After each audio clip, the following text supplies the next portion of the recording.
Rena seorang mahasiswi. Ia punya sahabat karib bernama Susi.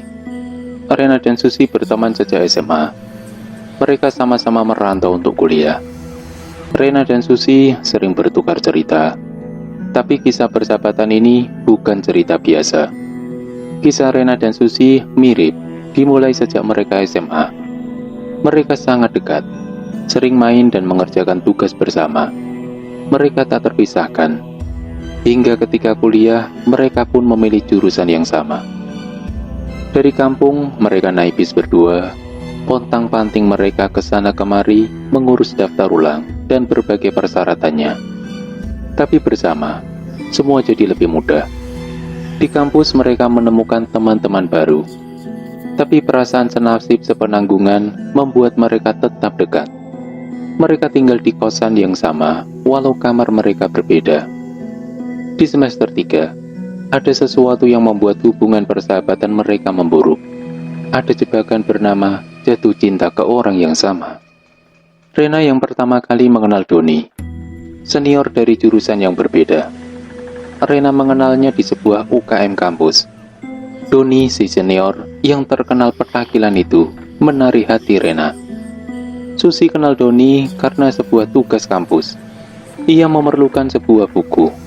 Setelah kesana kemari mencari info, salah satu temannya yang merupakan adik tingkat Doni menyarankan Susi meminjam ke Doni.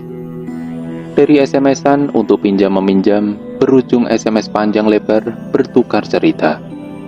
Seperti kebanyakan sahabat, mereka saling bertukar cerita tentang lelaki yang mereka suka. Kemarin dia nganterin aku pulang, kata Rena. Progres yang bagus. Kamu bagaimana? Masih sekedar SMS-an, tapi minggu ini dia ngajak keluar. Wah, mantap. Malam Senin, Rena sedang di kamarnya menonton drama di laptopnya. Sesekali ia membalas pesan dari Doni. Padahal hari itu, Doni jalan berdua sama Susi. Pintu kamar Rena diketuk. Rena melepas headset lalu berjalan ke pintu. Di depan pintu, Susi tersenyum sumringah. Jadi, kata Susi. Jadi bagaimana? Aku sama Kak Doni sudah jadian. Kak Doni? Itu cowok yang sering aku ceritain. Tadi dia nembak aku di depan, kata Susi senang. Wajah Rena langsung berubah. Kak Doni yang jurusan fisika? Iya. Oh iya, aku belum pernah nyebut nama ya. Iya. Hehehe. Selamat ya Sus. Tinggal kamu yang semangat, biar bisa double date kita, kata Susi memegang tangan Rena. Rena tampak tak bersemangat. Kamu kalau lemah gini, kamu sakit? Tanya Susi. Iya nih, aku mau istirahat. Mau aku cariin obat? Gak usah, aku mau tidur aja, kata Rena. Ya udah, aku mau balik ke kamar dulu, mau mandi. Kalau kenapa-kenapa, kabarin ya Ren. Iya, sahut Rena lemah. Ketika pintu tertutup, Rena langsung terduduk di depan pintu. Ia dan Doni memang masih PDKT saja, tapi perasaannya terlanjur dalam. Ia sudah terlalu berharap. Tak ada yang lebih menyedihkan dari harapan yang terpaksa mati. Susi adalah sahabatnya. Ada sedikit kesal dalam hatinya. Sejak hari itu, Rena berubah. Ia mulai menjauhi Susi. Rena tahu, Susi tak berniat mengambil Doni darinya. Tapi orang yang jatuh cinta kan biasanya jadi goblok. Nah, Rena tetap merasa marah dengan Susi. Rena berpikir, apakah dia yang baperan? Diperiksanya lagi SMS-nya dengan Doni. Ah, Doni memang semanis itu padanya. Memang, Doninya juga yang brengsek. Tapi namanya goblok ya goblok. Kalian mungkin pernah di posisi ini. Kesal sama orang, walau tahu dia nggak salah. Logikanya mati. Segalanya disetir oleh perasaan. Pernah Rena berkata, kok Kak Doni SMS manis gitu dulu sama aku? Padahal kan lagi PDKT sama Susi. Terus Doni cuma menjawab, aku nggak tahu kamu sahabat Susi.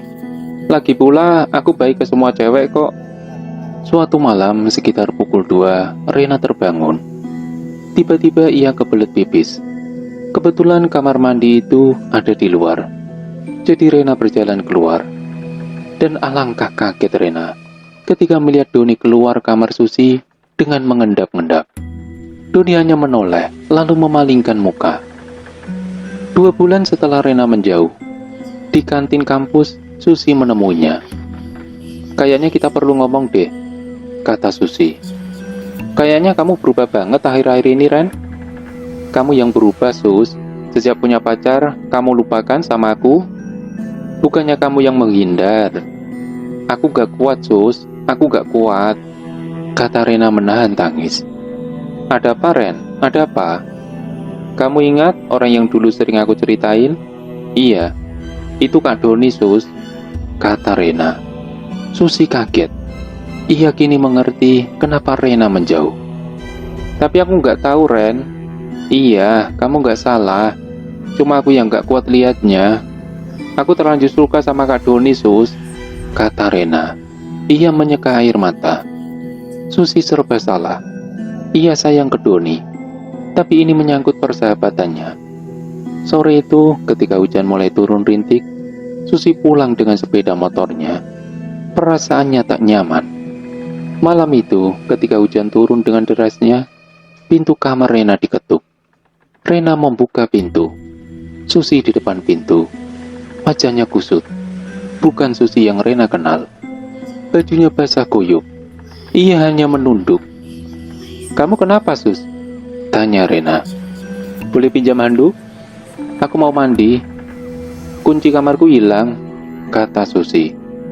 Bagaimanapun juga Susi temannya. Diambilkannya handuk dan pakaian ganti. "Pakai pakaianku aja." "Gak usah," sahut Susi. Ia lalu pergi ke kamar mandi. Rena mencium aroma melati. Setelah itu Susi tak muncul lagi. Tapi Rena berpikir Susi sudah dapat kunci cadangan dari ibu kos. Pagi ketika Rena keluar kamar hendak mandi, handuk itu tergeletak di depan kamar. Sekitar 3 hari Susi tak masuk kuliah. Teman-teman menanyakan kabar Susi ke Rena. Mereka tahunya Susi dan Rena begitu akrab. Tapi Rena tak tahu kabar Susi. Pesan yang ia kirim juga tak ada balasan. Malam pukul 9, Rena baru pulang dari kampus. Ia melalui kamar Susi. Dari dalam kamar terdengar suara. "Ren, tolong! Ren, tolong!" Itu suara Susi. Rena berusaha membuka pintu, tapi terkunci. "Kamu kenapa, Sus?" tanya Rena. "Ren, tolong!" Hanya itu suara yang terdengar. Rena mencari ibu kos, tapi ibu kos lagi keluar. Rena sedikit panik. Lalu ia ingat, mereka pernah bertukar kunci cadangan. Iya, saking dekatnya mereka dulu. Mereka sampai begitu. Ia ke kamar dan mencari kunci di lemari. Kunci itu ia temukan di laci lemari. Maka ia lalu berlari ke kamar Susi dan buru-buru membuka pintu. Lampu kamar mati. Rena menyalakan lampu. Tak ada siapapun di sana. Apakah Susi pengerjainya? Pikiran itu muncul di kepala Rena. Bisa saja Susi pergi saat Rena sibuk mencari kunci. Tapi untuk apa? Untuk apa Susi iseng begitu? Rena malam itu tak dapat tidur. Ia yakin sekali itu suara Susi. Tapi kenapa kosong? Pikirannya campur aduk. Lalu pintu kamarnya terdengar ada yang mengetuk. 3 kali ketukan itu membuat Rena melek lagi setelah mulai mengantuk. Pintu dibuka. Tak ada siapa-siapa. Hanya aroma melati yang menusuk-nusuk. Bulu kuduk Rena mulai merinding. Ia ingat cerita salah satu penghuni lama. Pernah ada penampakan di kos itu. Dan seminggu lamanya Susi tak ada kabarnya. Dihubunginya temannya di kampung. Apakah Susi pulang? Tidak juga. Susi tidak pulang ke kampung. Ah, itu bukan Susi yang Rena kenal. Susi selalu cerita ke Rena apapun yang terjadi. Tapi gara-gara Rena menjauh juga, hal ini terjadi. Rena mulai merutuki diri. Ah, Kak Doni, seharusnya tahu di mana Susi, pikir Rena. Maka ia mencoba menelpon Doni. Disembunyikan semua sakit dan perih luka hatinya, sahabatnya lebih dari apapun. Harusnya ia begitu sejak awal. Di telepon pun tak bisa, di SMS tidak dibalas. Esoknya Rena mencari Doni di kampus. Sudah seminggu Doni tak masuk, kata teman-temannya. Rena mulai menyesal mencari Susi. Palingan Susi sedang bersama Doni pergi entah kemana, pacaran atau liburan berdua. Rena ingat saat Doni mengendap-endap keluar dari kamar Susi malam-malam. Sialan, dia enak-enak, Rena yang panik. Rena mulai kesal lagi. Tapi malam itu Rena melihat Susi. Pakaiannya persis saat Susi datang ke kamarnya untuk meminjam handuk. Susi berjalan masuk ke kamarnya. Rena menyusul. Sus, Sus. Susi hanya menoleh. Pandangannya kosong. Ia lalu masuk ke kamar. Rena menyusul Susi, tapi pintu keburu ditutup. Saat Rena hendak membuka pintu, pintu terkunci. Lalu terdengar tangis dari dalam, tangis yang menyayat. Susi, kamu kenapa? Tangisan itu perlahan menghilang. Rena kembali ke kamarnya. Itu jelas Susi. Kenapa ia tampak aneh? 2 hari kemudian, koran memberitakan mayat seorang wanita ditemukan. Tak utuh. Dari kondisinya, polisi menduga sudah meninggal paling tidak 5 hari. Besoknya, polisi datang ke kosan, memeriksa kamar Susi. Rena juga dibawa ke kantor polisi untuk dimintai keterangan. Mayat itu adalah Susi. Rena kehabisan akal. Jelas sekali ia melihat Susi tadi malam. Mengingat kejadian beberapa hari terakhir, Rena menggigil takut. Polisi sempat mencurigai Rena karena ditemukan sidik jari Rena di pintu kamar Susi. Tapi setelah diinterogasi beberapa lama, Rena jelas bukan pelakunya. Rena pulang ke kos, diiringi hujan deras. Karena basah, Rena langsung mandi. Ketika mandi, ia merasakan sesuatu di belakangnya. Dingin. Rena berbalik, dan Susi berdiri di sana, menatap Rena dengan mata sayu. Mau apa kamu, Sus? Bisik Rena lirih. Sekujur badannya kaku. Aroma melati menyergap. Tolong aku, Ren, kata Susi. Minta tolong apa, Sus? Tolong aku, Ren, kata Susi lirih. Ia tampak menangis. Rena melihat sahabatnya menangis, ingin memeluknya. Rena mendekat. Hatinya seperti teriris. Lalu saat Rena mendekat, Susi menghilang dari hadapannya. Perasaan Rena bercampur aduk, antara sedih dan ngeri. Malam itu, Rena tak dapat memejamkan mata. Apa maksud Susi meminta bantuannya? Kabar duka juga telah menyebar di kampusnya. Teman-teman Rena menghibur Rena. Namun saat di kantin, Fahmi, salah satu teman sekelasnya, duduk di depan Rena. Aku mau kasih tahu kamu sesuatu, kata Fahmi. Fahmi ini anaknya pendiam. Kuliah cuma kupu-kupu. Kuliah pulang. Aku sudah seminggu lihat Susi ngikutin kamu, tapi aku nggak berani ngomong. Maksud kamu? Iya, aku tahu. Susi udah nggak ada dari seminggu lalu. Bagaimana bisa?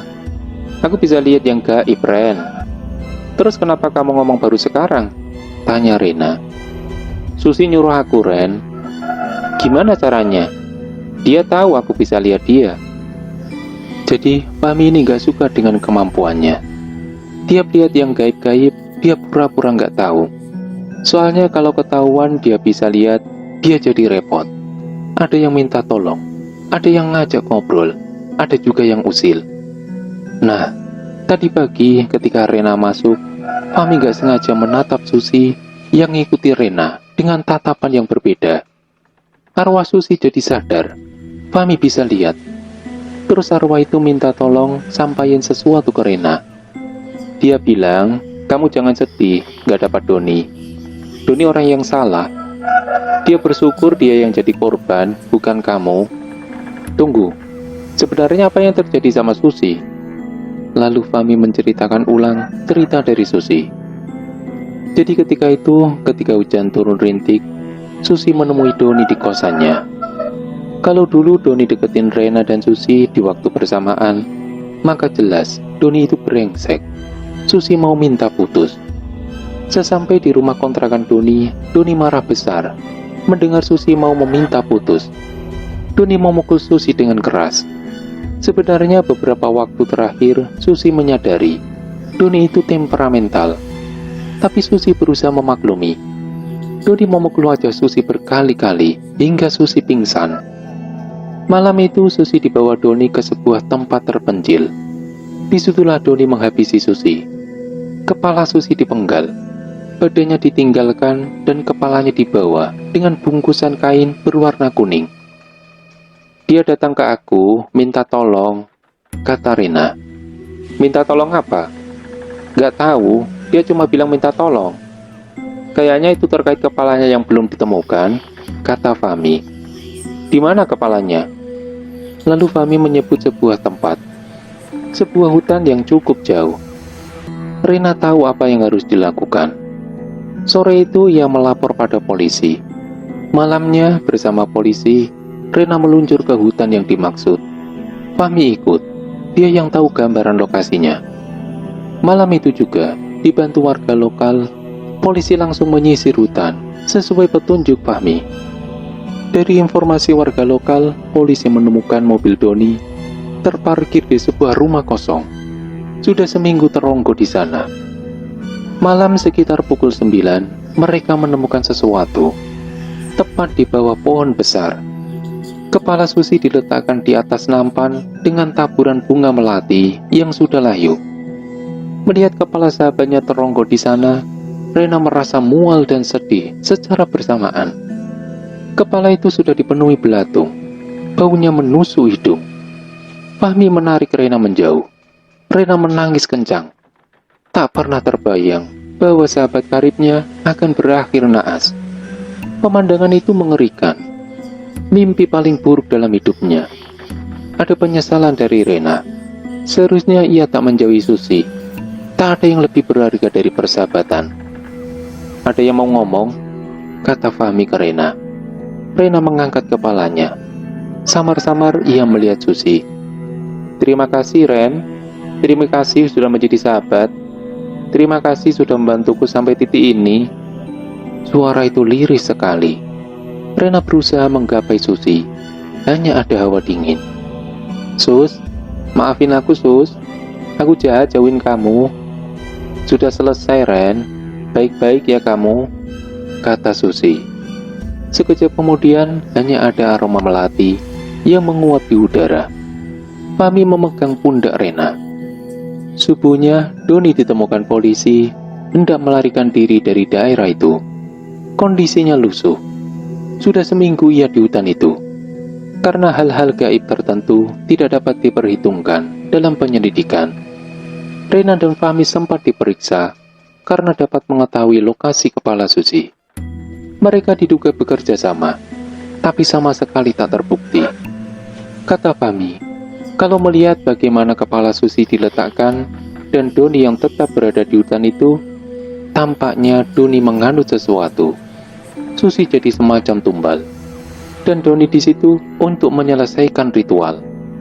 Tapi itu hanya asumsi. Bisa saja Doni memang psikopat saja. Begitulah kisah Rena. Ia dihantui oleh temannya yang menjadi setan. Tapi dalam wujud setan pun, temannya itu masih percaya padanya untuk memohon bantuan.